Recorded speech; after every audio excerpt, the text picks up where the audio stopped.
Joel, you know what to do. Morg, play the jingle.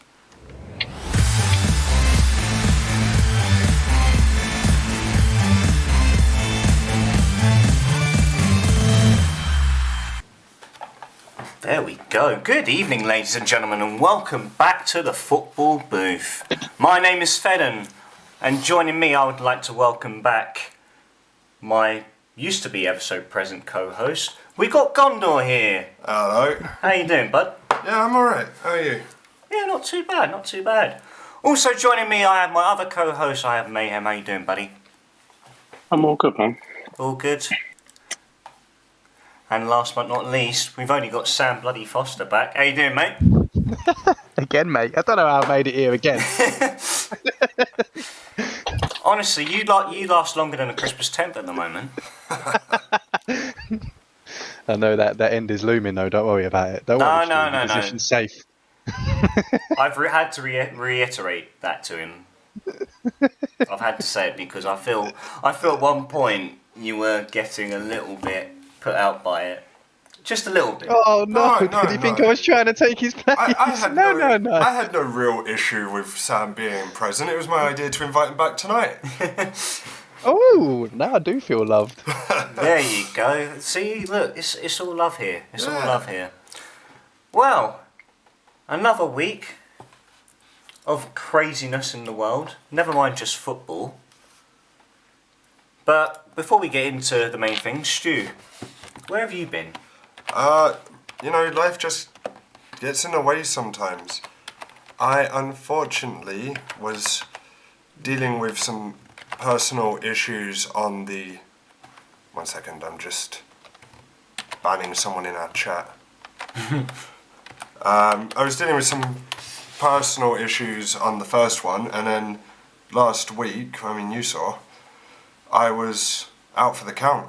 I ended up spending half the week at home sick, and even when we streamed on Thursday, I was a bit iffy. All good now, though. I'm back. Yeah. So you had a nice couple of days off playing Pokemon Legends, basically. I played a bit of Pokemon Legends, but not as much as I would have liked to. You just didn't enjoy it that much. Nah, it's not in the mindset. It was something just to keep you occupied on your time off. Which, yeah, pretty much. You know what? I don't know how people can see that, sort of frown upon people playing video games when they're off sick. Can't do fuck all else. That's the thing, do you honestly really think that you're gonna lay in bed and be a vegetable 24 hours a day? No, it's not happening. I'm going on Pokemon. Do what I want, mate. Anywho, how's everyone's week been? Sam, how you been doing, man? I'm good, man. Speaking of Pokemon, I've almost caught Arceus, so I'm happy. Oh, he's ahead of me. He's ahead of me. What are you talking about? Well, I haven't even beat Volo yet. What? Come on, Jesus boys. Christ. Come on, boys. Oh, you know what? To be fair, though, we had a bit of a crazy moment the other day when Stu caught a shiny Rhyhorn. Ooh. No, not Rhyhorn. No, the other one. One it evolves Rhydon? Rhydon, these nuts! It doesn't actually evolve into... Oh, no, it does. Shit. What's the third one? No, that was good. I'll give you that one. I'll do that one. Rhyperior. That's it, Rhyperior. Yeah, that's what I was thinking of. Got him. Yes. First of many. But the best part is, though, I actually did catch a shiny Rhydon. Yeah, you did actually. Yeah, it was a full odds one as well, wasn't it? Of course. And then, of course, we looked at each other. We were like, how's your week been, Joel? Oh, mate. Bit of the same shit. Different day. Back in the office now. Things are starting to go back to the way before the big C word. So yeah, mate, all good. Oh, good stuff, man. Family doing well? Here and there, mate. It depends who you ask. At any given time, this was the first day back in the office for a wee while, so if you used to ask Anya, probably not so much, and because the wee ones, obviously, when it's 3 against 1, it's tough, but for the most part, they're all good, man. Oh, good to hear, man. Well, I tell you what, obviously we're here just to waffle on about football, and what has been the big things to talk about over the last week, I just can't get over what had happened at the Oscars last night between Chris Rock and Will Smith. I've watched the clip over and over and over again, and I've got so much to say about it. I don't want to get into too much detail, but you know, I like to sort of keep it a bit, casual, and before we, predominantly get into the football side of things, just to sort of take a 10-minute window and just sort of acknowledge what on earth is going on in the real world right now. I just love that it was like the haymaker of slaps. Like he followed through with his whole body. Sorry. It's wild. It is so wild. I mean, the thing is despite how hard it looked, he clearly didn't hit him that hard because Chris Rock was laughing the whole time. He was. Yeah. And it's like he barely reacted to it apart from being a bit flustered. It wasn't like a knockout slap or anything like that. It was shock factor. Yeah, and Will Smith was laughing until he changed his mind. Yeah, he laughed. Saw Jada not laughing. I thought, oh fuck, I need to do something. Yeah, mate, he's in the doghouse right now, big time. I was literally on TikTok just before this, and someone was talking about it, and they were like, "Oh, it's clearly a case of he's laughing. He looks over, and she turns around and says, 'You better do something, or I'll publicly cheat on you again.'" And he's like, "Oh, fuck this!" Hell no. But they've actually got. To be fair, if I was Chris Rock, I probably would have been like, "See, that's what you should have done to keep her in check." Oh no! Maybe then she wouldn't have cheated on you. Publicly. I mean, the obvious one, the best one I've seen so far is, you got in one little fight and your mom got scared and said, "You can't slap Chris Rock because your wife's got no hair." No way. Oh, I haven't seen that one. We saw a Football Manager one as well. And it's just Chris Rock with the text over it. Yeah, the text over it was saying, "When your third choice left back asks for an improved deal," and then it's Will Smith with the text just saying, "Me." No, it's mental though. And then he goes and wins an Oscar 20 minutes later. Gets very emotional in his speech, bawling his eyes out, and then at the after party, he's just loving life, singing "Getting Jiggy" with it, having a whale of a time. See, and it was at that moment that I lost all respect for Chris Rock, because maybe I grew up in the wrong era, but I just expected, as Will Smith was standing there, tearing his eyes up with the award, him to come sneaking up with the chair from behind and smack him on the back of the head. Good God, stop the damn match! Good God Almighty! Good God Almighty! And the thing is, I also wanted to bring it up as well because I know you, Stu, hold Will Smith in such high regard. He's. I've idolised him since the 90s. Yeah. Do you feel it was right what he done? I don't know. I mean, we were sat in a pub earlier and I was looking through all of the news articles and stuff, and there is previous beef. Maybe, no, it wasn't right what he did. I mean, not maybe, no. No, it wasn't right what he did. Violence on public television, that's not the way to go. Did Chris Rock deserve a slap? The more I've read into it, the more I think, probably, yeah. Should it have happened in that way? Absolutely not. So no, it wasn't right what he did, but maybe a nice little love tap off camera later on. I could see him doing that. You reckon? I'm sure. Yeah, I mean, apparently they've all, apparently they squashed it backstage after, but like there's ways and means about it. You was in a very, very public place where everybody's gonna see that. The whole world is now gonna know you've done that. And yeah, you're sending a goddamn fucking message, but there are ways and means around it. You could have done that, backstage, or even when you went up for your speech, make a little note about it so Chris Rock knows that you're coming for him after the fucking the ceremonies or something. I mean, but I can't fault him. He got up, he did what he felt what he needed to do. I respect it. I mean, if the gripe I have, right, is Chris Rock is what, I don't know, what, 7 stone soaking wet. So a lot of people have said shit about your wife, Will. And if you're listening, come on down. I'm 6'2". Come and slap me, no blah. But a lot of people have said it. I think if Jay-Z's busting a wee joke, he gets up and slaps him. He slapped the small kid on stage because he could get away with it. If it was Jay-Z, I think he stands up and slaps him. He tells his wife to sit the fuck down and she can suck Jay-Z's cock afterwards, all right? He's happy enough with that. He goes up and slaps Chris Rock. Because what's Chris Rock going to do? Yeah, it's true. It is Bust true. another little joke. Chris Rock, I do feel like, yeah, I agree. he's like an African Oompa Loompa. You know, he's funny and he's small. Now you put it in that perspective. I have to agree. It's not if like 50 Cent was standing up there and did it, he wouldn't exactly walk up to 50 Cent and give him a smack across the face. Well, Let me tell you, yeah, go on. Even if it was Ricky Gervais, like someone that's got a mouthpiece and someone that would have stood up to him, he wouldn't have done it, and we know he wouldn't have done it. Why do we know he'd done it? Because he said nothing, has he? For the last couple of years, where she's been shagging all around her. So the thing is take this stand. Like devil's advocate and all that sort of shit. Chris Rock and that has been going after Jada for years now, and it could be a sense of the final straw. But also, in terms of Ricky Gervais, no one goes after Ricky Gervais because it's expected. But this is coming left field from a comedian that's just trying to one-up what Ricky Gervais does. It's not the norm.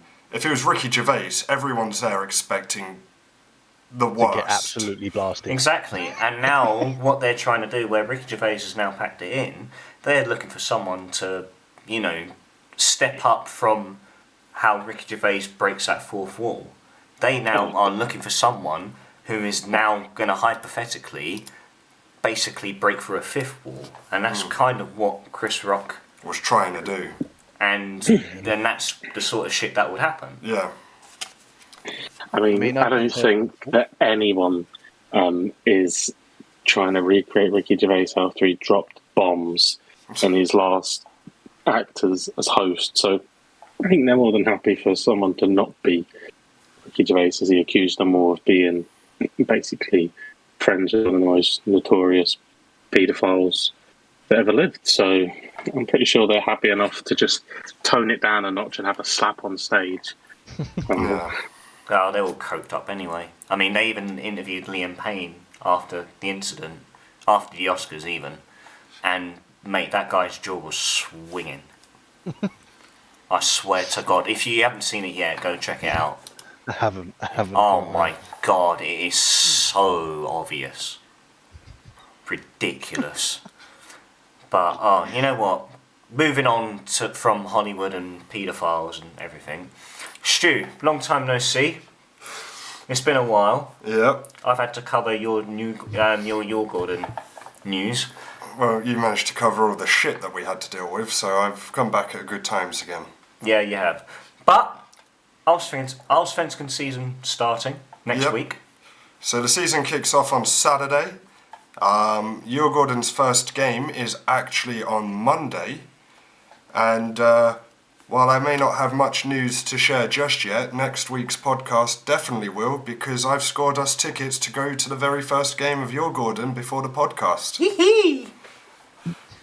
So live football comes back. Are we going to expect a podcast live from the stadium? No, expect vlogs on the YouTube channel. Oh, if we can get away with it. Yeah. No, we won't get away with it. It's Sweden. Someone's going to point us out. So I did contact Djurgården a few months ago when Football Manager came out to see if they'd be willing to let me do some live videoing at the stadium for videos on a Djurgården Football Manager save. And got pretty far in the communications before they suddenly turned left field and just went, "No, we've decided we don't want you to do this." Basically like Will Smith, really. But yeah, the game kicks off 7 o'clock Swedish time, which is 6 o'clock English time. And then we live pretty close to the stadium, so we'll get back with just enough time to set up the podcast. Yeah, we'll be home by 9, 9:15. Well, the game will end about 9 our time, so... So 9:15. About 9:15 our time. Oh, that's not bad at all. So yeah, Almost perfect timing for you to come back and cry live on. I'm joking. I tell you what, we probably will. We're playing Degerfors, I think it was. They're a nobody team. We're gonna lose to them. I just know that we're gonna lose to them because I'm I expecting remember to them win. being AIK last season. Degerfors. Yeah, they did. Yeah, they're one of those teams where you don't expect them to win, so they're going to come back and just bite you in the arse. Yeah. But, yeah, Stu's getting tickets up right now. And so, so at least we've got some club football to look forward to back here in Sweden. And of course, we've had an international break for the last week. Not a lot to really go over. I mean, apart from, of course, Sweden beating Czech Republic in extra time. Yeah, my team and Joel's team got postponed. Yep, indeed. Why? You know what? It's such a tough situation with that. Because last Thursday was honestly one of the most memorable nights at the Cardiff City Stadium. And so, for those listening who are not aware, Wales played Austria in a World Cup playoff semi-final. And we ran out winners 2-1. Both goals coming from the one and only Gareth Bale. And They were good goals. they were brilliant goals. They were good goals. That's honestly one of the best free kicks I've ever seen him score. I personally thought the second goal was better, but Second goal was brilliant, but where he places it, it's like I said, it's up there. It's up there with the free kick against England. I know a lot of haters would say, "Oh, it was a shit save by Joe Hart." No, had the audacity to go from that distance, and you know what? We talk about John Charles, we talk about Ian Rush, we talk about the late Gary Speed, we talk about Craig Bellamy. I'm telling you right now, Gareth Bale is the greatest player to ever wear a Wales shirt, full stop. He's definitely up there. I mean, coming from a man that it isn't Welsh, etc., like you can't argue much. Like, I think like the Spanish media and stuff have done him absolute dirty, and Real Madrid hasn't exactly gone, all sunshine and daisies. But I think he's scored in 2 Champions League finals. How many trophies he's won there with them? Like he's fucking phenomenal. He's absolutely phenomenal, and I probably agree with you there. Absolutely, because what is so fantastic about him is just the moments he's given our country. Like the number of times where we've sat there for 90 minutes, everything seems dead in the water, and he just pulls a rabbit out of the hat every time, and he's done it over and over and over again. Not just for Wales, he did it at Spurs when he was at Spurs. I think one of your favourite goals, Joel, is Bale's against West Ham, I believe it is. No. Where he picks it up, 30, 25 yards out from goal, just absolutely larrets it in the top bins. Like, he did that on a week in, week out basis when he was at Spurs that season. He did it at Real Madrid, scoring bicycle kicks, scoring free kicks for Wales, like it's fun. Like the guy is an animal, and I think he's been wrongly done in many ways. But I respect him as a player, even though I am an Arsenal fan and he was a Spurs boy. That's the thing, you can't disregard what he's done in his career, regardless. And that's what pisses me off with Real Madrid fans, because they are honestly the most fickle fans that ever exist. If there's any Real Madrid fans watching or listening, please know that you are not welcome. You are a painful bunch of people, and I work with one as well. you are of course welcome. He just hates you. It's nice to see that Liam joined as we were talking about the West Ham goal. Yeah, I know.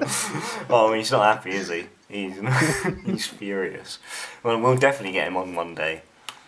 But no, honestly, he really it's amazing like how the squad around him has evolved as well. Mm-hmm. Where we can go into games and actually have a thought of, maybe we can win this. Yeah, maybe we'll get a result here. Definitely in recent times we had like Ramsey, Bale, who was the not young striker, but he scored a ridiculous goal. It wasn't like a Cruyff turn, but it was like Harry Robson-Kanu. Yeah, you've had some decent players come through. Like Bow obviously stands out the most, but then, like I said, you got your Ramses, you got your I can't whatever name you just said, it escapes me every time. But But we've got look, much up and coming players around him as well. I'm talking Harry Wilson, Ethan Ampadu, Joe Rodon, Chris Mepham. yeah, Like potential big names. they really are. But I mean, of course, they get minutes for Wales, but we need, these players need regular football week in, week out. And yet it still feels that they had been playing like every game for the season because the pride and the fight they put in every game is just next to nothing. Yes, No, and Ben Davis, yes, he is a Welsh legend. Thank you, Liam. Colwell. Ruben Colwell. I was there waiting for you to mention him. I was like, do I interrupt? Do I interrupt? I knew you'd say Ruben Colwell. But I tell you what, though, we do return to club football this weekend. Joel, it's a big weekend for us, man. God. Yeah, you could say that. Quickly moving on from the international break, it has been a. I haven't even watched the game. To be fair, there's a game on tomorrow that I'm not watching either because it's difficult enough watching the Steve Clark team when there's something on the line, let alone when there's absolutely nothing there. So yeah, as soon as we can get back to club football, then the better. But I can't say that I am looking forward to the weekend. The games I absolutely hate. So it'd be nice to get it done, dusted, and see where we are at the end of it. Yeah, the nerves are really kicking in, though. Yeah, like those things build all week. There's always been talk. There's been talk for the whole of last week as well. Like I said, with a couple of dead rubbers that no one really cares about in the international landscape. So talk has been rife for a week, talking about Kyogo maybe fit enough to play a part. And obviously the chat then falls on, does Giacomakis keep his spot with his current form? David Turnbull obviously made a return. Rio Hatate had a great game against them at home. Who gets the nod? I think it's probably going to be a bit too soon for Turnbull, so probably be Hatate. And then all the excitement builds if they win, back down to goal difference, sprint to the finish. If we win, 6 points, and with only a few games left, 6 points is a big turnaround. Yeah, definitely. Absolutely. And, I do feel Celtic and Cardiff are in a better place than Swansea and Rangers are at the moment. It feels like, on paper, we're on good form. The mentality's positive. Players are performing. Without having, obviously, the indifferent feeling about going into a game. These are our biggest games of the season, and they just have a, you go into none of them with any confidence. But you look from an outside perspective, Yeah, we're in a better place. It's hard to. Yeah, I mean, I find it hard to talk about form going into these kind of games. I don't really think it matters. Of course. We go to Ibrox for some reason. We have taken up 700 tickets or whatever the fuck they've given us. So we'll have a small section there, but the full songbook will be out. And this is something that unfortunately that these players have got to get used to. They're stepping in to that cauldron. It'll be a very hostile atmosphere, as it was when Rangers come to Celtic Park. It'll be replicated on that day. So yeah, look, just got a big couple of choices. Which way he decides to go, who he decides to put in. Yeah, it really does come down to who turns up on the occasion. It's always the case with these sort of games. Yeah, and I think it's as close as it's been for a long time. Obviously, you see last season, they had the better, and then the other 9 seasons before that, obviously we were fairly dominant. We've been here before. We've got results here plenty of times. So much so that they shut down our 7,000 allocation and tucked us in the corner to stop us partying. But it is what it is. They fear the Green Brigade, don't they? They just got too pissed off with the parties that are dancing around in their wee bigot dome. So look, it's gonna be tough. They're good. They're a good team at home. They'll obviously be. I think they're nearly at full fitness. I think Yale Buffalo was called back from international duty. Yeah, I read about this. Yeah, he might miss out. He may be injured, but he's never really scored a meaningful goal in a big game. He pops a few in when they're having their worst season ever, but in actual competitive games, he don't do much. Throw his elbows and gets himself sent off, but not much else. So yeah, we'll see. I think it'll be nip and tuck. Can't see us blowing them away like we did at Celtic Park. I think they were caught off guard. They couldn't live with the intensity, and we've seen them get good results at home against the likes of Dortmund and that. So nothing for granted.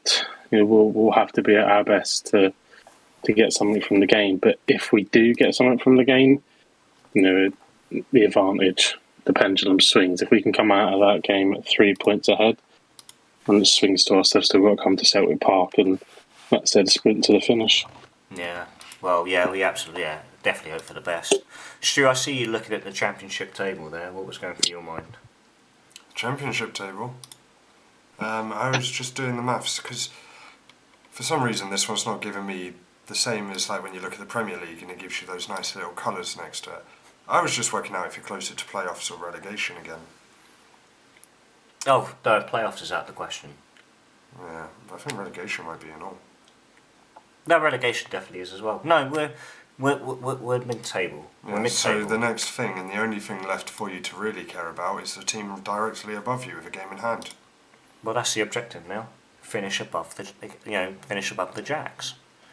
I see you also checking out Hibs in the Scottish Premier League. Yeah. Thoughts? Poor run of form recently. 1 win out of 5. Yeah. At least they're mostly draws. That's all I got to say about that. I'd be more worried if it was like St Mirren. 1 win out of 5, but a lot of losses. I'd rather get a draw than a loss. Ultimately, I just want Celtic at the top of that table by the end of the season. Yeah. Like, watching games, I think draws are boring. But if I'm not watching the game and I'm just looking at the stats, I want the draws instead of losses. Oh yeah, it depends on the situation. I mean, no one likes watching a draw, but if it's the difference in getting a point or nothing. Yeah, no, absolutely. Point, yeah, but just like you, Gordon, Arsenal also returned to club football on Monday away at Selhurst Park, Crystal Palace. Sam, what are your thoughts going into a game like that? I think it's the hardest of the next 3 we have. Obviously, London Derby, etc. And if memory serves me right, we haven't lost to them since 2019, but we do draw with them a hell of a lot. I love how you said 2019 like it was a long time ago. No, I'm trying to get it perfect because people will come back and check these things. Yeah, right, okay. No, but you were like, 2019? That was the last time they beat us. Wow, they're shit. Yeah, they are shit. No, I'm joking. They are. They're decent. They've got some good players, and I am a little worried because obviously, like now, I know it's cliche, but it is coming to that point where every game is a cup final because we've got people on our tail. Like I keep saying, Spurs, United. We've got Chelsea just above us that we can possibly take the position of. It's just we're at that critical stage in the season where we need to just keep performing, getting the wins, even if it's I don't care if it's 1-0s, 2-1s, like I really couldn't care if it was a rebound goal and it goes in and we get battered the whole game and we come out a lucky 1-0. Like, we just need the 3 points, and I feel like we're at a stage as a club where we can fight for them 3 points game in, game out. So let's see what happens. It's a London derby. It's going to be feisty. It always is with Palace and Arsenal. Yeah, I just- Stu was just doing some research right now, and you are correct. It was the 21st of April 2019 when 3-2. it was 3-2, yes. Ooh! It was 3-2 at the Emirates as well. Yeah. I think it was the most recent one. It was a late draw, 2-2. It was 2-2. Odson Edward dazzling Yeah, Edouard, down the yeah. middle of your defence, making Yeah. Ben White look dog shit. Yeah, I remember. Do you still keep an eye Like on Odson Edward, Joel?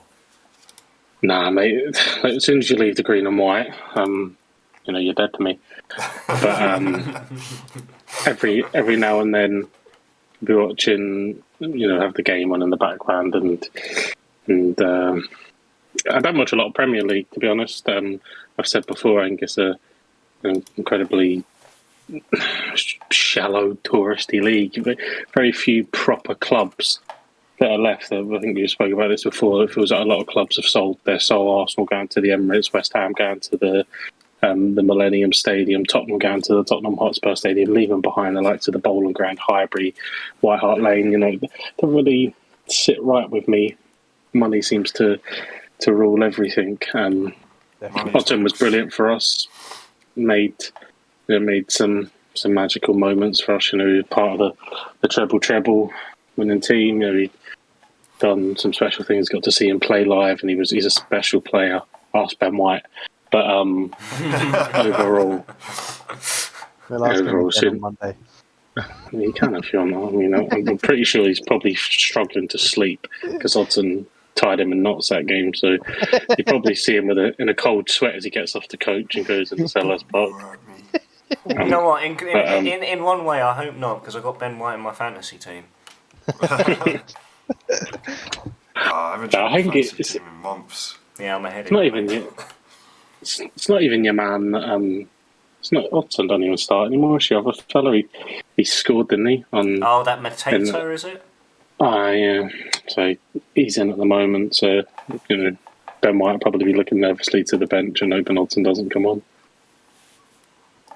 Yeah, it'll definitely be a tough game though, Sam. Like we said, we stressed the importance of these final 10 games for Arsenal, who are, they've still got a game in hand. As it stands, 3 points clear of United, who are in 5th at the moment. How? As it stands, it looks like we are the favourites to secure top 4. We're in the strongest position, and we have the hardest run-in of us, United and Spurs, but it's not doable. Like, we can pick up points in the games that we have left. Yeah, it's just when you get to late April, that's when you got to start worrying. Yeah, the Chelsea, the United, I think Spurs is like just before Everton or just before the game before Everton. I don't think they've announced the Spurs. Yeah. They have. It's in there now. Yeah. It's not I put it in the group the other day. I think what would be in the back of all Arsenal fans' minds is that obviously they've had a couple of awful years, but beforehand it was very much this is kind of the time when shit started to fall apart. Arsenal used to be that team that was, come Christmas, they were in a title race. They were through to the knockout stages of the Champions League. They were still in the FA Cup. They were in the latter stages of the Carabao, or whatever it was called then, Carabao Cup. And then come March, they've been knocked out of the Carabao Cup. And that happened again this year. Mm-hmm. They're gone in Europe. Obviously, they weren't in Europe. They only drew Bayern Munich and took a pasting. Yep. And then, they would have gone on and been knocked out of the FA Cup, and then it would just be the single thing that they were fighting for would be 4th spot. So they're here again, and I think there'll be a lot of mixed emotions, and there'll be a lot of memories of, look, we've done this before, but this team under Arteta, although they're looking strong, they haven't been, the likes of Ben White, Aaron Ramsdale, these like Martinelli, Smith Rowe, they've not been in this challenge before. So you just hope the team he's put together, the way they've played, you just hope that they they don't freeze under the pressure. Yeah. Because look, if you'd have, I don't care who you are, maybe Ty from Arsenal Fan TV, bar that guy, but unless if you'd have asked anyone, could Arsenal get top four at the start of the season? No one was giving them a chance. No. I don't care, not a chance. You had United in front of them, you had Tottenham in front of them, you probably had West Ham, and you were probably making cases for Wolves and Leicester and other people to be above them. So what they've done has been superb, nothing short of superb. But they've got some huge games. You're talking this up as a London derby. It's not really, is it? It's a bit like a Diet Coke derby on the weekend. But what you have got coming up is Chelsea, big London derby, Tottenham, massive derby. So these are the games that, and it won't be an easy game against Patrick Vieira's Crystal Palace. Some nice synergy there. The going to the legend, but yeah, you've got some big games against some of the biggest rivals of the club. So you just hope that these youngsters that Arteta has moulded and built don't freeze under the pressure. And I still think that Tottenham will drop points along the way as well. So a couple of twists, couple of turns, but I mean, looking at it, but 10 games left to go, and if Arsenal win 7, that'll be enough, because I can't see Tottenham winning. Tottenham have to beat you and probably win 8 of their 9 remaining games. I just can't see them doing it. Yeah, I personally I think they're going to be more hot on our tail than United are, but I don't know. You don't know what Spurs team's going to turn up. So some weeks they're losing 1-0 to Burnley's, other weeks they're beating City 3-2. It's so inconsistent at the moment. But isn't that just the story of Spurs over the years? And usually at this time of the season is where they start to drop off, but they seem to be picking up form at this point. So maybe things are going to change this season. We'll see. We've still got 10 games to go, and I'm looking forward to every single one. I think Harry Kane's clicked for him lately. That's the big difference in Spurs. Harry Kane, I think he's, I want to say, with the bad season that everyone's rolled him under, I think he's the 3rd top scorer, or maybe the 4th. He's scored more goals than the likes of Jamie Vardy, Raheem Mahrez, Bruno Fernandes. And this is a fella that was being touted as having a horrible season. And he's still in the top 5. Spurs have been touted for a bit of a shit season compared to what they were supposed to have at the start of the season. But Son and Kane are in the top 4 of the goal scorers this season. So it's Liverpool and Spurs at the top 4. It's literally Salah, Son, Jota, Kane, and I think Spurs are a victim of their previous success. So under Poch, they were on this rise. They peaked at the Champions League final, and every Gunner's arsehole fucking squeaked for 90 minutes as they played out against Liverpool. But I think they're a victim of their own success, because now you almost expect the team that was as recently as them in the final of the thing, you just expect that they'll be good enough to get past the likes of Arsenal and take their last Champions League place. But something's been broken at Spurs for a long time now, and they've rattled through a few managers, and who knows, maybe Conte will put something together, but I don't know, the cereal bottlers. But they have got a good mentality setter in Antonio Conte. Like you said, he's now got Harry Kane firing again from what was supposedly going to be an underwhelming season for him. We talked about last week when this is the right time for him to move on. He needs to go to a Man City. He needs to, he's got to go somewhere where he is going to win silverware. Otherwise, he won't win anything at Tottenham. And that's the brutal, honest truth. He will not win anything at Spurs. And with Conte getting him firing now, and the way him and Son are just so dangerous alongside each other, it's got to be a worry for Arsenal now to really, be consistent going into these last 10 games. And, and this is the thing, it's going to be heaps of pressure onto the players you mentioned earlier, Joel, because they've come from, they haven't been anywhere near a situation like this before. No. And it's a completely different box of frogs compared to, relegation battles, fighting for playoffs in the Championship, because this is what these players mainly are used to. You see Aaron Ramsdale when he was at Bournemouth. You see Ben White when he was at Brighton. It's, this is an all-time high in comparison to those other scenarios. Yeah, and Harry Kane, he loves the North London derby as well. If there was a game that I would expect him to be up for, it would probably be Man City away, because that's where he wants to go. Glory hunting me, shite bag. But no, probably it would be, he grew up in North London, he grew up an Arsenal fan, so he's a bit of a turncoat. His boy needs to pick a side, doesn't he? But he's been at Spurs now, he's the man for the big occasion. I think he will have a say on Derby Day. Whether or not it's enough for them to pick up all the points, I don't know, but it's going to be a charged atmosphere in that dome that they play in now, because of how everything went last time and how Arsenal couldn't play because they had COVID and then sent players out on loan 2 days later. It's none of my business. But it's going to be charged. By that time we get to play, I think it's their 7th game. By that time it could be dead and buried. We could have dropped points, they could have dropped points. Like, that's 7 whole games, so we'll see what happens when it comes to it. But I feel like, touching on what Liam said there, like, I really do feel like Kane is now just showing off that he still has what is needed to provide at the top level, and I really don't see them holding on to him past this summer. No. Maybe Son as well. Like, that guy is phenomenal. No, Levy doesn't let them both leave. Not a chance.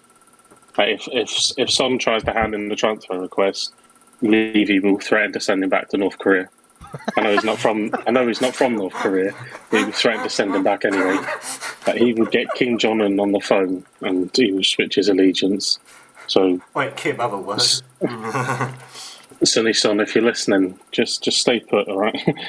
Gentleman's agreement. You don't want to go back. He's a nice guy. I'm sure he'll listen to you. But yeah, there's no way that Daniel Levy lets them both leave.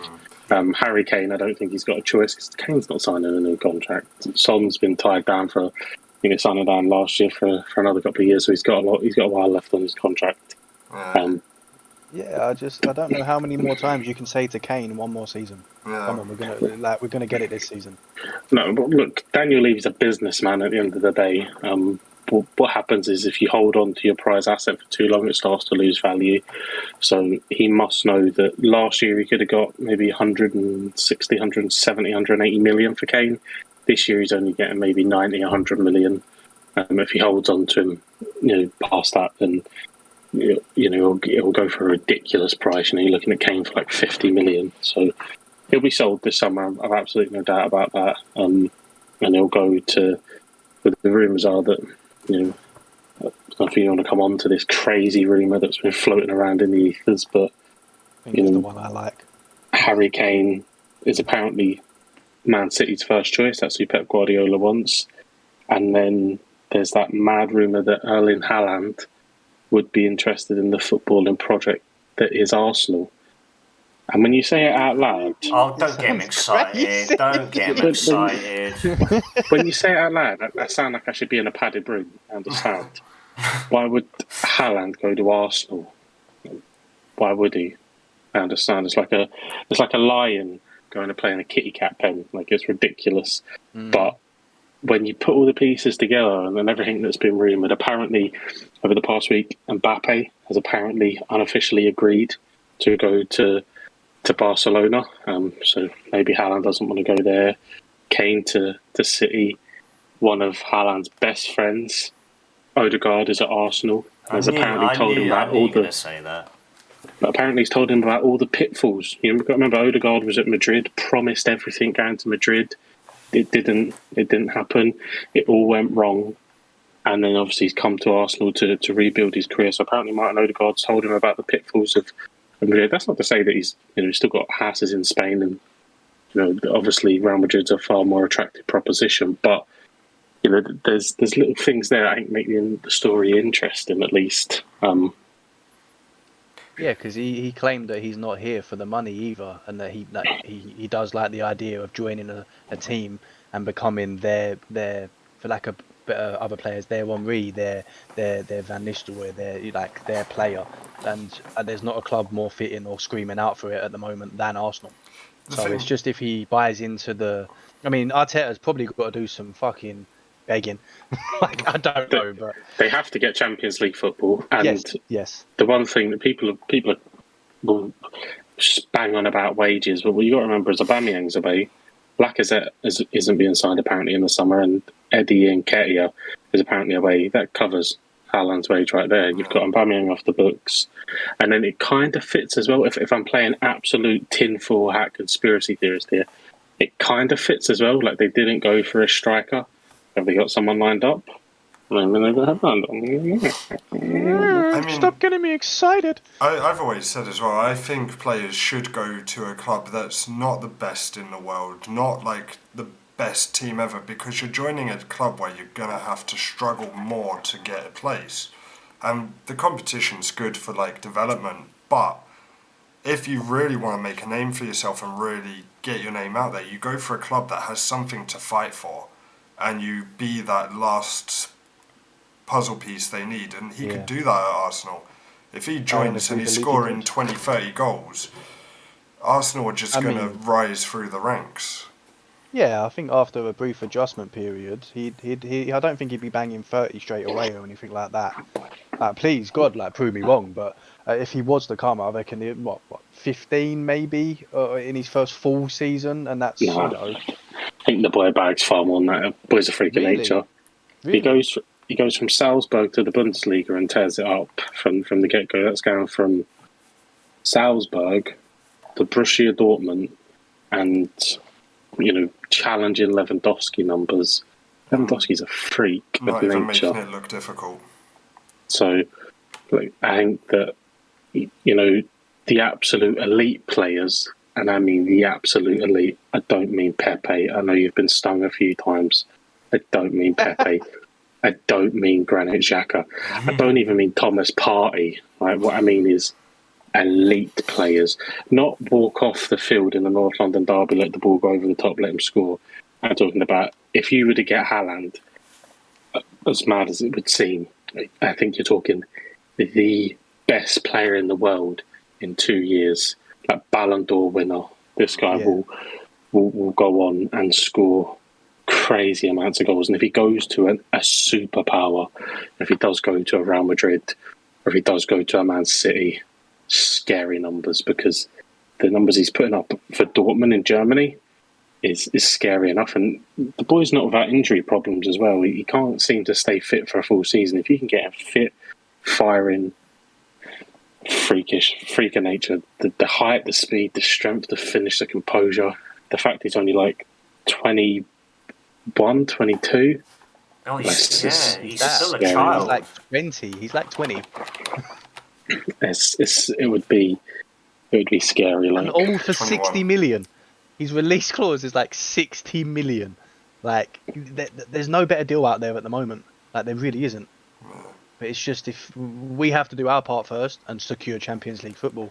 But Like, just looking here, 17 games. Like you said, he's had his injury problems this season. He's made 17 appearances and bagged 16 goals.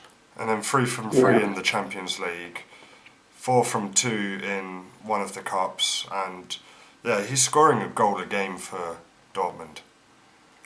the guy's an animal.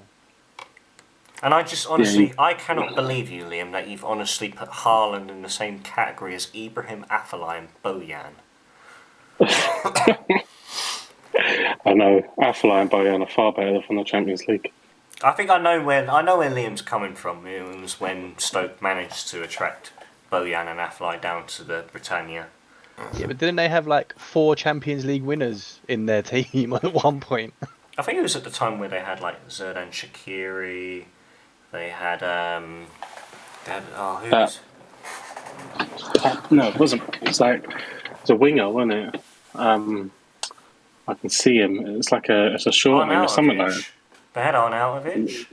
Yes, it's begins with R, I'm sure. Sweet little winger they signed from Real Madrid. Jesse Rodriguez. That's it. Yeah, that's I had Pepe on the brain, that's what I wanted to say. Pepe. Can I just take a moment to point out here that 2 stories have popped up when I was searching up how old Haaland is. The first one is that if they fail to sign Erling Haaland, Barca are going to go all in to sign Mo Salah. Yep, I saw that. The second one is that Robin Lewandowski's dream is to sign for Real Madrid, but he is fully aware that the Haaland move would have to go wrong for him to have that chance. This is all purely paper talk, by the way. You're reading tweets here. Yeah, I know. But Yeah. it's Lewandowski is not going around. Benzema has fucking turned his career on his head because his career looked dead and buried. He's the top scorer in La Liga by a long way. He's just turned the PSG game on its head by himself. And Real Madrid are in a seemingly good place, even though they must owe the Bank of Spain about £1 billion by now. But there's no way that they bin Benzema for another. I know Lewandowski's, like said, he's a machine, but he's not young. You can understand them binning him for Mbappe or Haaland if they come available, but Lewandowski he's not going to fix anything. In a couple of years, you're going to have to be looking for a replacement anyway. Haaland is your striker for the next 10 years. Lewandowski is probably only it for the next couple of years. So yeah. We also see another name that's popped up here that would honestly be quite an ideal fit for. Fantastic signing I think for it would Arsenal. be is Benfica's Darwin Nunez. Yep. I mean, there's even talks of João Felix and stuff, and I was like, I swear that guy has like 160 million release clause or something ridiculous. I wouldn't go anywhere near João Felix. Wouldn't go near him. This is what happens. Like, as an Arsenal fan, through the years, like you see, we've got a Discord called Sam's Twitter Transfers because the amount of people that we get linked with and that striker role is ridiculous. We've had Isaac, we've had Lewandowski at points. In the past, we've had Ibrahimovic, we've had fucking Mbappe. We've had every name under the sun been linked with Arsenal, and then it picks up a bit of pace, and then all of a sudden, it was never actually a fucking thing. So I'm very much aware that this Haaland could be bullshit, but. Yeah. I mean, of course, I'm gonna want to feed off of that. You'll probably end up signing Dominic Solanke or something. Arsenal, we'll probably get fucking paper talk as well. They're always linked with someone and never sign the players they're linked with. Who's the guy that Liam keeps banging on about for Everton? I can't remember his name. Calvert-Lewin. Yeah, Calvert-Lewin. It's the laughing stock thing you need to shift away from. Though. I mean, like you've rattled off all those names, but it's the likes of. Like you had Ronaldo in the building, but you didn't get the right translator. Yep. Talking about, you're talking, like it's these things. It's criminal. It really is. It's absolutely criminal. It's like more going out to teach a lesson and forgetting to bring the kids. Like, what can you do? You've got Ronaldo in. I think it was by purpose. He locked the door, run away. But you've got Ronaldo in the building. Just a disclaimer, does he speak Portuguese? Oh no, we've brought the Arabic speaker to speak to Ronaldo. The likes of Suarez, the whole 40 million on £1. £1 fish. Even Ibrahimovic come out and said, "Yeah, I nearly signed for Arsenal." Like, the squad that Arsenal could have had over the years, it hurts me. But at the same time, I'm a very strong believer in everything happens for a reason, and I feel like we went through this negative patch in order to really, really appreciate the good times again, because I do feel like they're on the horizon. I really do. Back in the Champions League, back with that money, back with that appeal, and that's all I can hope for at the end of this season, because obviously we're out of every fucking thing else. Yeah. But and there another name as well, Yaya Toure. Yeah. Oh my god. Yeah. The amount of names that we've been linked with, bro. Like, it's not. We literally could have had an All-Star 11 of every All-Star 11 that's ever played. Like, it's been that ridiculous. There's not many names that we haven't almost signed. It's a fucking joke. Never gets old. At least you does it? signed Next Shamak. time. Return of Shamak. Return of Shamak. No, What boy? fuck Shamak. You're forgetting about Lord, the one and only. No. This is what he, see. This is what he does, right? This is what No, he I'm does. talking about Bentner, not Arshavin. Ah! You set yourself up for that one. No, I did. I really. Yeah, you set one. Adebayor? Nah, fuck Adebayor. I feel Sorry, like that's Ash really- Ketchum in an anime episode when Team Rocket made those proper crusty traps where they fall through the ground. One of those. little bit like you did to me earlier. Yeah, exactly. Yeah, there we go.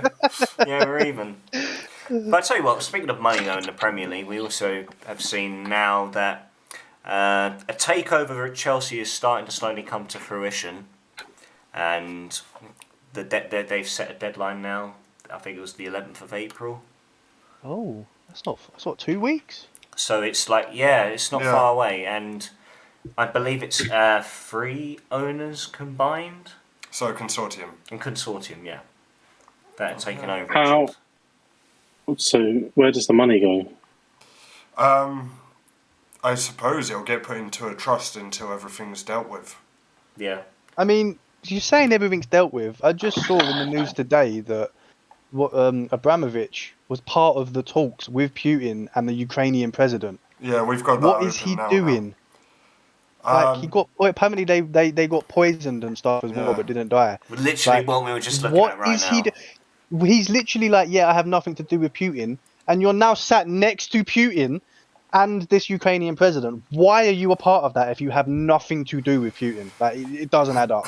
The man was crooked, very crooked. He can claim all he wants to be nothing to do with Putin, but it's known that he was a benefactor. So those claims are thing. What's most likely happened? The whole reason he brought Chelsea, this is in the public domain and it's known by everyone, but the whole reason he brought Chelsea was because it was a very public British asset that meant it would be far, far harder for Vladimir Putin to kill him. Like, this is the reason that he brought Chelsea. He didn't buy Chelsea for the love of football. He didn't buy Chelsea because he wanted to go and enrich a football club or brighten the Premier League. Naming the papers constantly. He wanted to be in a very public image every Saturday, Sunday, midweek. The cameras were on him, so far harder to sneak up on him while he's on camera. Look at the guy at the balaclava in the back of to turn around and catch him. Like this is why he brought Chelsea, and when you start to dwell, look, I'm no forensic accountant, but you really don't have to be when you start to look at how he's funded this empire that he's built at Chelsea. It's built on fraudulent transactions, fraudulent activity, and that comes from the motherland. So next time when you poison them, a bit more successful, please. I cannot wait for Breaking Bad season 6.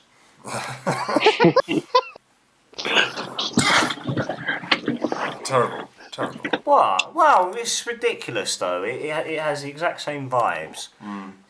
Suffered suspected poisoning at talks with Putin in Kiev earlier this month.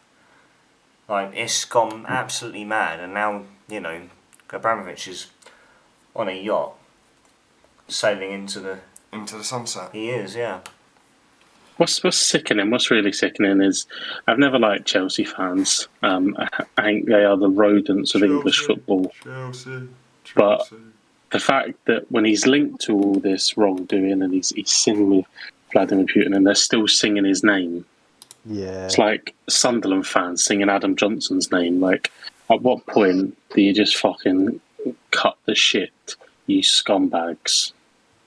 I mean, I fully agree. Sorry, I was just imagining the whole Sunderland fans singing that. I agree with you. There's a lot of the backstory does not look good for him. Even the fucking front story, none of it looks good for him.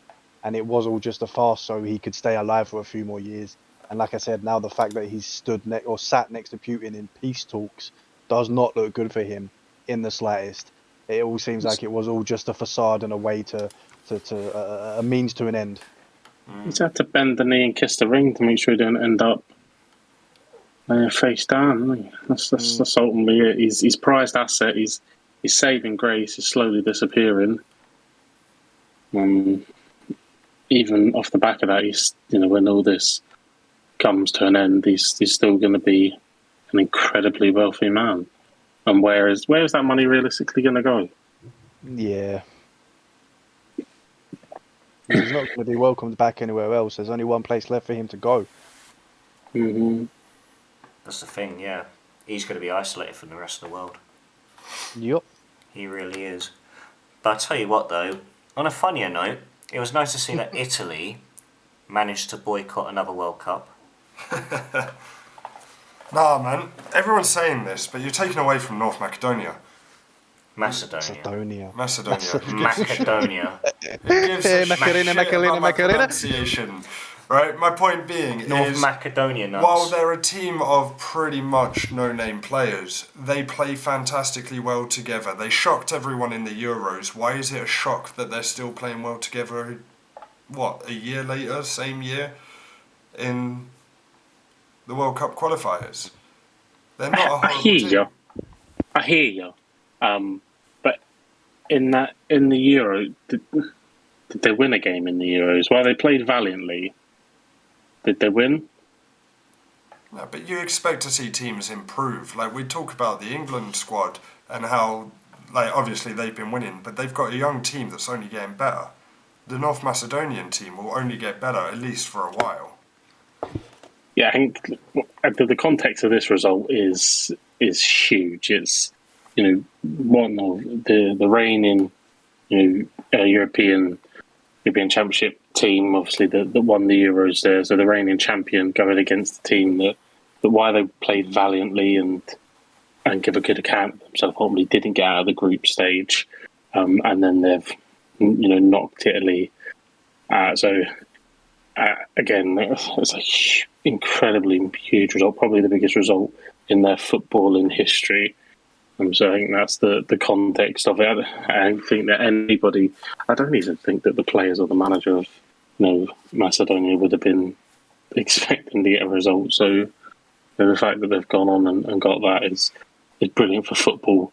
What it has also revealed is just how much the world really does hate English fans. The same English fans that were crying at Scotland celebrating a draw at Wembley have been absolutely lapping up the fact that Italy are not going to the World Cup. There's been memes galore. You're talking about a team that's won 2 Euros, I think 2 World Cups in the last 20 years, where England have done nothing. There's levels to this. There really is. But anyway. Again, speaking of England as well, where I believe there was some crowd trouble at Wembley on this past Saturday when they played Switzerland in a friendly. Again. They just sort of crowd trouble at a friendly. That's the thing. It's like they started where they left off in the final of the Euros. Is anyone surprised though? It's the English. No offence. How do you have a fire with your own fans as well? Yeah. It's because even the English hate the English. Yeah, I hate the English fans. I really do. I'm English, born and bred, blah blah blah. But the manner of how they handle themselves is just utterly disgusting. I mean, I'm just going to bring up the story of when I went to the Europa League final here in Stockholm, when it was Ajax versus Man United. And I will never forget it because we were on the public transport, the underground system, and we're surrounded by United fans. And I physically felt unsafe because they're bouncing the train to the point that I was sure it was coming off the tracks. So we got off and we started walking, because we were only 2 stops away, so we started walking and we encountered the Ajax fans. And as we're walking with the Ajax fans, I was with someone who was a United fan. And we're walking towards, and the guy that we're chatting to just says, "Oh, so you're English, you're a United fan then?" And I went, "Oh, I'm not. I'm like cheering on Ajax tonight. I want United to lose."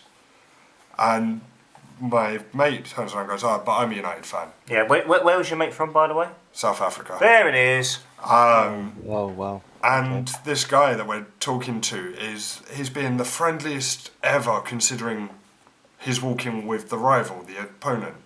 And then as we're walking, you see a pub with these United fans outside just yelling fucking abuse at the Ajax fans as they walk by. And the Ajax fans, they're not chanting, they're not singing, they're just walking by wearing club colours. And they're not making any nuisance of themselves to the locals or the other fans. And then every time you turn a corner, you can just, that guy's English, that guy's English. They're the ones giving abuse or making a nuisance, running across the fucking motorways, all that sort of shit. They're the worst fans in the world. Definitely up there. 100%. I do not disagree. It's a shambles. Absolute shambles with how they handle themselves abroad, at home. It's fucking utterly disgusting. What I do think they need to be commended for, and I not have anyone say anything against this, is how they all band together with their skinheads, their classic Reeboks and their Stone Islands. A fair play on all dressed in the same. Just pick up. Good stuff.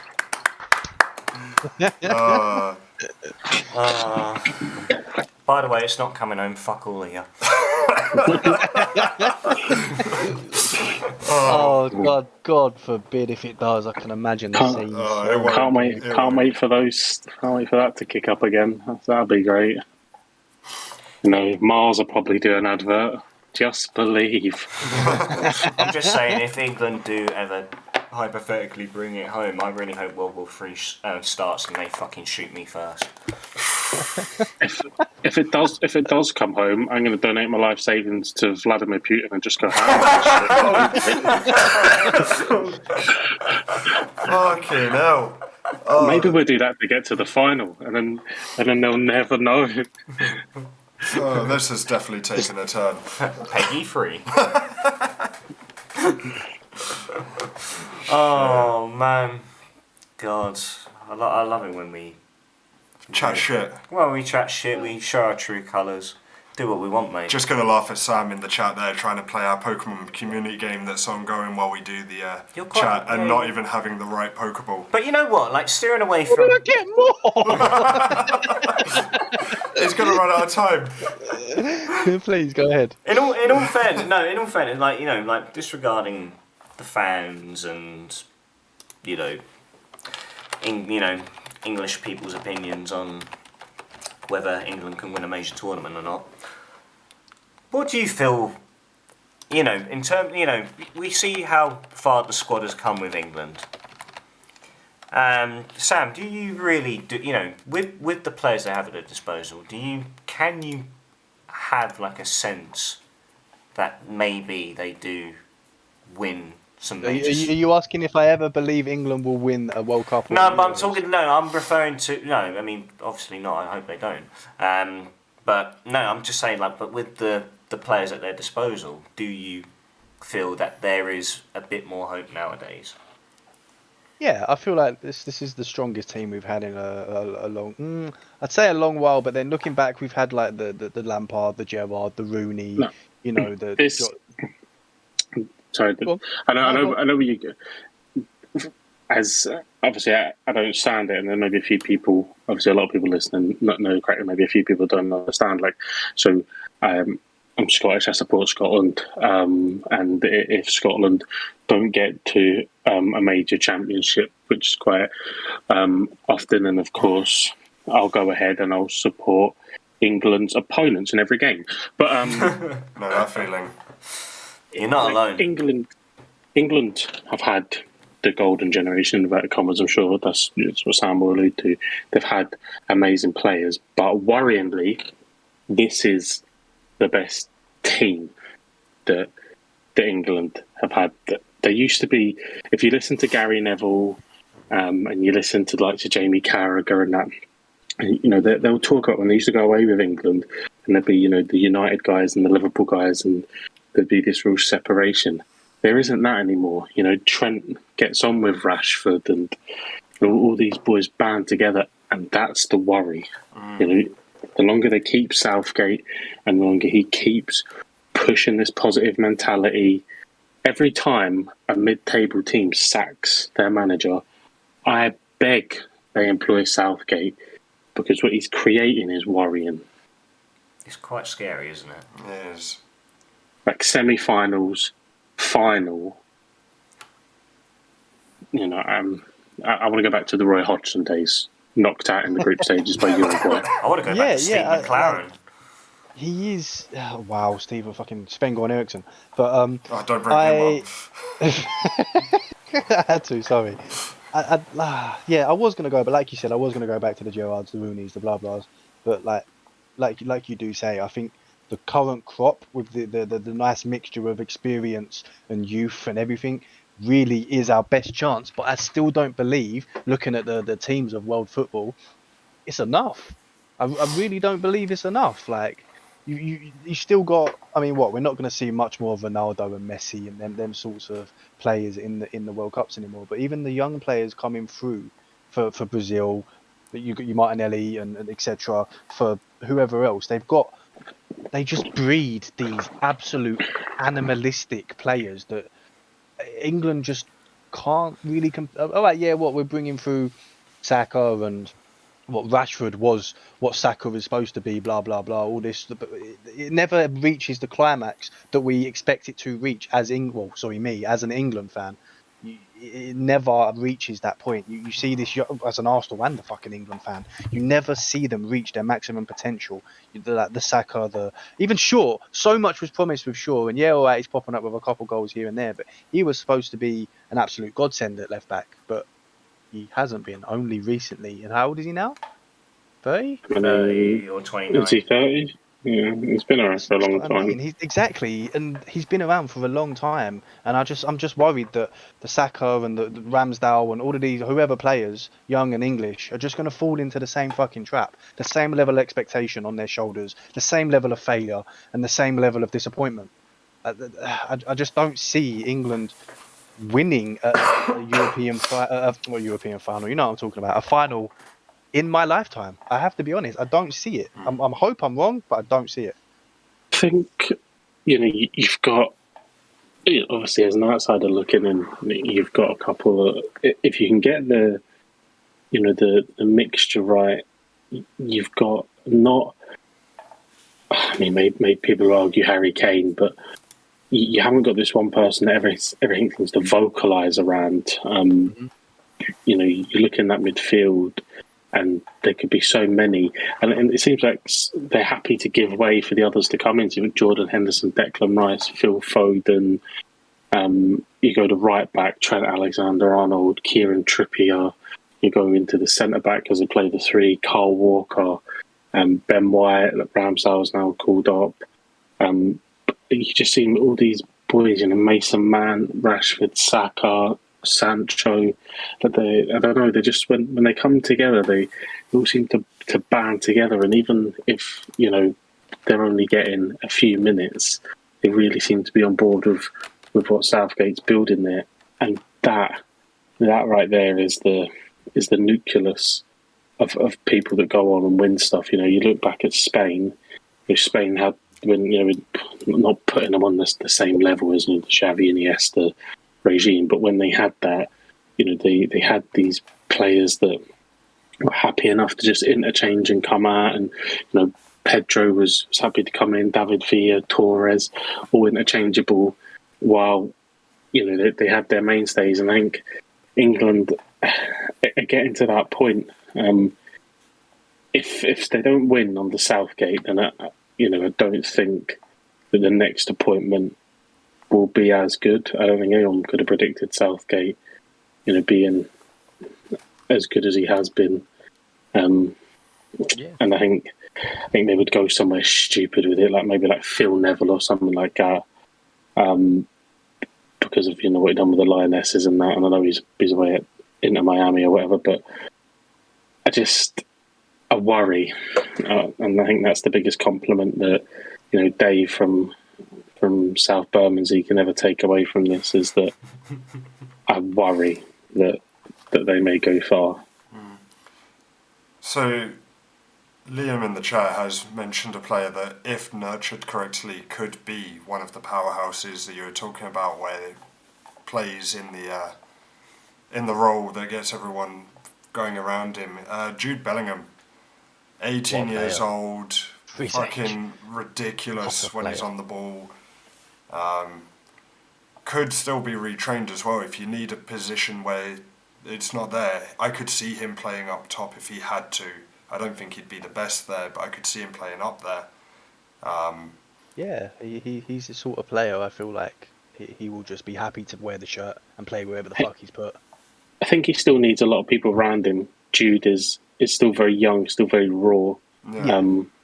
I watched him at Ibrox this season, and Dortmund didn't have their best day. He hasn't yet taken on that talisman role. He's not going to pick the ball up, drive 20 yards and smash one in from 25 yards, like maybe a Gerrard in his prime, or a Lampard, or a Zinedine Zidane.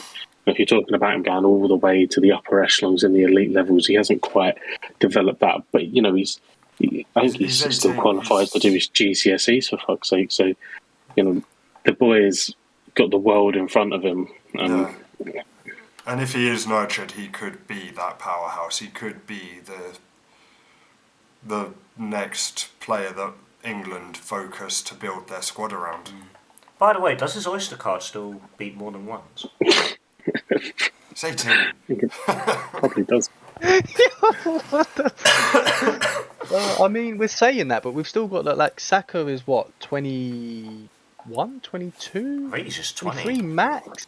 Like, no, I think he's 21, or I'll get confused between ML Smith Rowe and him. But they're both like 21 and 20. They're both very young. Ramsdale is very young. Like we've got, I keep naming just the Arsenal ones, but like Joel, we've got Foden, fucking Bellingham, like whoever. Like we've got so many potentials at the moment, and like Joel says, like Southgate is doing something at that camp. Is happening, and it's doing fucking phenomenal things, and we are getting to the semi-finals. The fun, like you can go into a game now and think, oh, we could actually do this, even against the big dogs like the Italy, the France, the blah blah. We might actually, if we notch a goal early, then you know what, this could be game on. Like there's a bit more of a confidence about the squad, and I do like the direction it's going, but I don't know. Maybe it's just the defeatist in me. I really don't believe that we will win anything. Wow. I think it's a lot of maybe a couple finals here and there, and we get beaten. Like it's England still choking the big games. The moment there's any real pressure, not just like the mentality, but the team pushing against them, they start to crumble. And when they concede that first goal, the second's not long in coming. Yeah, that's the issue. I mean, not so much as it used to be, but that is still a bit of an issue. I do feel like there's more fight in this current squad, and if you were to go 1-0 down or things were against you, there's another thing for Southgate, his decisions, like his tactical, his subs and that, I think he's been pretty much almost spot on. Apart from one or two, like he is very, very good. He's a good tactician in that sense. If he sees something, he's not afraid to be like, okay, cool, bring you off, bring him on, change the formation maybe a little bit, or just the way that we're playing it. He's not afraid to do that, and I like that. Yeah. What I like is that Liam has just absolutely he's just made a stat up that sounds really, really good. So fair. I think Bowen is a great player. But second behind Salah in goals and assists, you're right, because Heung-min Son and Harry Kane don't exist, Liam. Obviously, not in your world. No, he's in front of Jota. Jota's only got 14. I think Bowen, because they were talking about this the other day, Bowen's got like 16. Wait, but Harry Kane, in the league or in total? In league, goals and assists. No, in the league, it's like I just said 11. He's not in there. Bowen's not up there in the top 4. No, he's got 8 goals. No assists and assists. Sam, see those things on the side of your head? Use them, mate. It will help more. Goals and assists. Oh, he's got 8 I mean, goals. I rate Bowen. I can't even lie. I rate Bowen.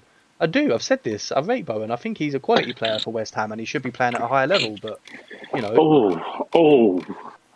Same with, need for that. and I'm not even saying he should come. Arsenal's not a higher level than West Ham at the moment. I really do not believe that. He should be playing at a City, I was about to say United, but somewhere like he fits. He could fit in at a squad more like bigger than Arsenal, bigger than West Ham, like Liverpool sort of thing. Like I want the world for the kid. I really do. I think he's brilliant. I think West Ham. We've got a real good fill factor at the moment. You know, that in the quarterfinals of the Europa League, pushing on. You know, David Moyes has done a fantastic job. I think if West Ham, they have such an affinity to their players. They really take them in, and then they maybe love them a little bit too much, and it maybe stops them from going on a little bit. I mean, there was times when they were calling for the likes of Colton Cole to get England caps. So this is what I mean. And they were talking about Antonio. Like, if you want to go to that next level and be serious contenders and knock on the door, what you need is a big 15-goal a season striker. And Antonio's not it. No, he's really not. I think that, you know, they were in the market for that Benfica boy. He's obviously, you know, he snubbed them, and he looks to be linked with Arsenal and that. But, you know, even if you got the likes of like Ivan, you got even the likes of like an Ivan Toney. Ivan Toney's he's got double digits this season. Yeah, you know, that's someone that at the actual sharp end, at the very top end, you can rely on for goals. Antonio, you can rely on for injuries and a few goals. But anyway, look, I feel we're giving too much ammunition for Liam. Liam, you'll get your time on the podcast, don't you worry. He's getting overexcited now. We're approaching. We're approaching the end of this episode, guys. You know what time it is, right? I'm listening. We're waiting for you to just say it. Oh wow, okay, I'll say it. Here we go, the Fennon Chronicles. Now, Stu, you've been away for the last 2 episodes. Yep. So it's only fair that you get the story to tell this week. Alright, so the story I'm going to tell is... Liam's fuming as well, by the way. The story I'm going to tell comes from my last summer in England, before I moved to Sweden. And I had a Swedish friend come visit me in England, so I hate London. I can't stand London. There's too many people and it's filthy. But he hadn't been to London, so I booked us a hotel in London and we decided to spend a night out in London. Now, Morgan's dad lived in London at times, still does, I don't know. Where did you stay again, by the way? Oh, we stayed at Tottenham. Got a cheap hotel in Tottenham. So I bet you did. So we stayed in this hotel in London, in Tottenham, and we went out for a night. And I think, where did we go? Tiger was it? We went to Piccadilly Circus. We ended up in Tiger. Yeah. And so I contacted Morgan. Was like, "Oh, Morgan, you at your dad's this weekend?" He's like, "Yeah, mate." Me? Yeah, man. Yeah, mate. And so I invited him out with us. Now, my Swedish friend had been saving up for this trip for a while, and he was a little bit friendly with the drinks, to the point that he'd go up to the bar in this club and then come back with a tray of drinks for us. And by the time we'd done the shot and started drinking the beer, he'd gone back to the bar to get the next round in. Timed it perfectly. By the time he came back, we'd finished the beer and was ready for the next drink, but fucking hell, was that a heavy night. Oh, it really was, yeah. So did you survive, Morg? Sorry, please carry on the story. You asked the question, Stu, proceed. So we close out the club, and my Swedish friend, who had been buying drinks all night, had met someone during the night, and he went back to hers. And so I now have a spare bed in my hotel room, and Morgan is shagging you that night. A little bit Morganified at this point. I don't trust him to make his own way home. So we leave the club, and I'm like, right, I'll get us a taxi to the hotel. And so sorry to cut you off here, but Ironically, it was probably safer for him to go back on his own than go into Tottenham without a stab-proof vest. But Maybe at the time I wasn't aware of how bad it was. As I say, I hate London. I avoid London. I don't know the good and bad areas of London. To me, it's all shit. I'll tell you the good bits of London. So you want to keep going towards the west. Eventually, hit Wales. I thought you were going to say venue. But no, anyway, so we leave this club, and if you know London, you know that it's a bitch to drive around. And if you don't start on the right side of the road, you end up going 10 minutes out of your way till you find the correct way to go. I'm going to hold you for a second. I think you're missing a very, very important incident that happened before we got into the taxi. Yeah, I'm still talking about finding a taxi. Okay. It's coming up. Alright, okay. Chill, Fennon, chill. I remember the night. And apparently so do I.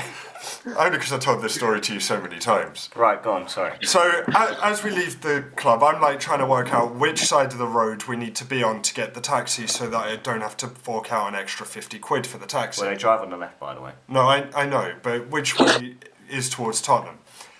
And then as I'm out there, I see a group of police across the road. And There it is.